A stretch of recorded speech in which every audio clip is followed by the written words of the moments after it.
Hey there, I'm Motley Fool contributor Dan Kline, and on this episode of FAQ, we're talking about when you should start investing and how starting as soon as you can will help with all your long-term financial goals. In most cases, the best time to start investing is now. But there is one big caveat.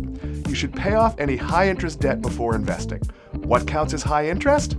Anything over the 9 to 10% annualized return you can expect over the long term from investing. Those returns, of course, aren't guaranteed, but that's historically what has happened when you factor in stock prices rising and dividends. So before you start investing, pay off your credit cards, personal loans, and payday loans if they're over that threshold. And boy, I hope you don't have any payday loans. After that, it's time to figure out how much you can invest. To decide how you should invest, you need to do one major thing first, and that's make a budget. Examine how much money you have coming in and how much you have going out. Break down your mandatory expenses like rent or mortgage, car payments, food, utilities, and any other pay-every-month bills that you have no choice about. And then look at your discretionary spending, things like entertainment and eating out. Ideally, you will have a surplus, and that's money you can invest. Of course, that does not mean you should only invest that money. You may want to tweak your budget and make spending cuts in order to be able to put more into your investments. You may also consider taking on a second gig or a side hustle to further your long-term financial goals. Once all of that's settled, it's time to start investing, and that can be a bit terrifying.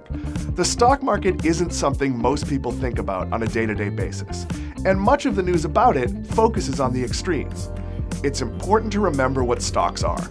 They're shares of individual companies. You may not be able to read a balance sheet, and you probably don't read quarterly reports, but you do have brands and companies that mean something to you. Start there. We're not going to fully go into how to start investing. That's a broader topic for a different episode. But when the time comes, remember the old adage that you should buy what you know. I, for example, own shares in Apple and Microsoft, two companies that are part of my everyday life that make products I love. New investors should also be aware of index funds. An index fund is a collection of stocks designed to match a market index, like the S&P 500. This lets you invest your money broadly, with performance not dependent upon any one company, but the market as a whole. This is a great way to get started without having to become a stock market expert. However you start, the most important thing is that you do start, and that's because of the magic of compounding. Okay, it's not really magic, but compounding can work wonders if you start early. What is compounding? It's the concept by which your money grows over time because you're not just experiencing growth on your original investment, but on any gains it has made. Imagine if you buy shares in a company that sells robot-produced pizza and coffee. We'll call it Robo-Joe and Pizza. If that company grows by the market's historical average of around 10%, a year-one investment will be worth $1,100 at the end of the year. A year later, assuming the same 10% growth, your investment will be worth $1,210. It starts slow, but after 10 years, you'll have $2,594, and in 15, you'll be at $4,177. Of course, the stock market isn't that predictable.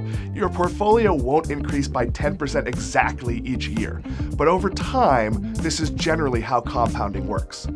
Invest early, and your money will go to work for you. Over time, relatively small gains can produce a big balance in your retirement account. Using a simple compounding interest formula that assumes a 10% gain, $1,000 invested at 20 would be worth $72,890.48 at age 65. Shorten that timetable from 45 years to 20, and it's only worth $6,727.50. That's why investing isn't something you should put off. It's a lot easier to meet your retirement goals if you start early. You don't have to be a genius or even pick individual stocks. You can buy index funds. And like one of those rotisserie cookers, set it and forget it. Of course, while a chicken might take a few hours to cook, your portfolio will need decades, but it's still the same principle. Start early and you won't have to work as hard later. Thanks for watching this video. We've got plenty more like it coming. Just hit the subscribe button down on the bottom right and give us a thumbs up.